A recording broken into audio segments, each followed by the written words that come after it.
Ezekiel 41. Then he brought me to the nave and measured the jambs.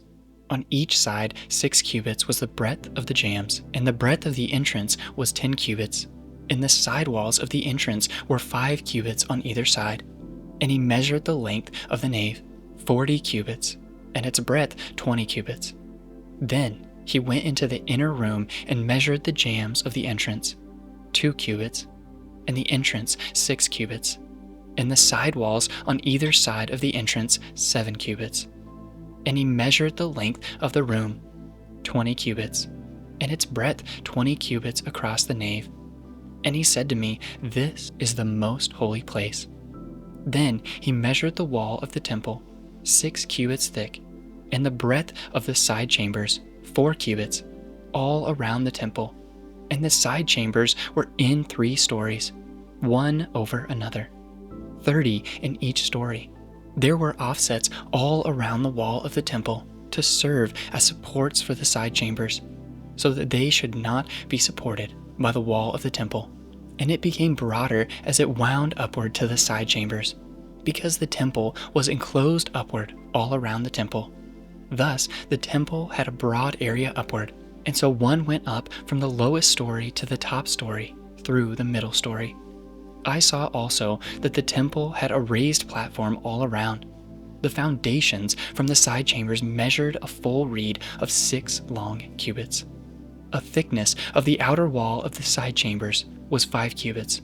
The free space between the side chambers of the temple and the other chambers was a breadth of 20 cubits, all around the temple on every side. And the doors of the side chambers opened on the free space, one door toward the north and another door toward the south.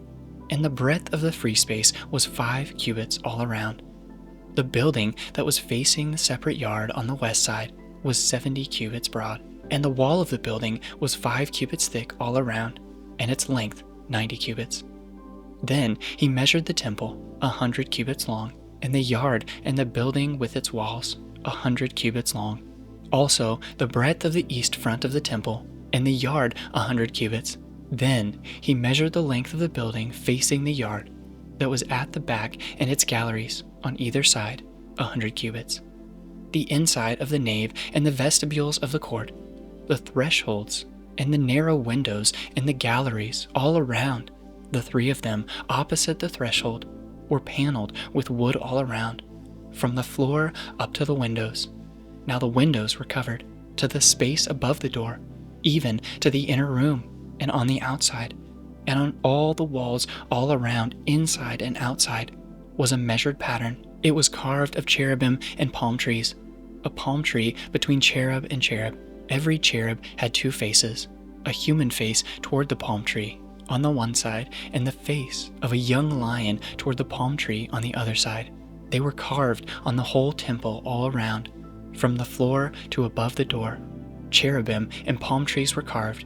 Similarly, the wall of the nave, the doorposts of the nave were squared, and in front of the holy place was something resembling an altar of wood, 3 cubits high, 2 cubits long, and 2 cubits broad. Its corners, its base, and its walls were of wood. He said to me, "This is the table that is before the Lord." The nave and the holy place had each a double door. The double doors had 2 leaves apiece, 2 swinging leaves for each door. And on the doors of the nave were carved cherubim and palm trees, such as were carved on the walls. And there was a canopy of wood in front of the vestibule outside, and there were narrow windows and palm trees on either side. On the side walls of the vestibule, the side chambers of the temple, and the canopies.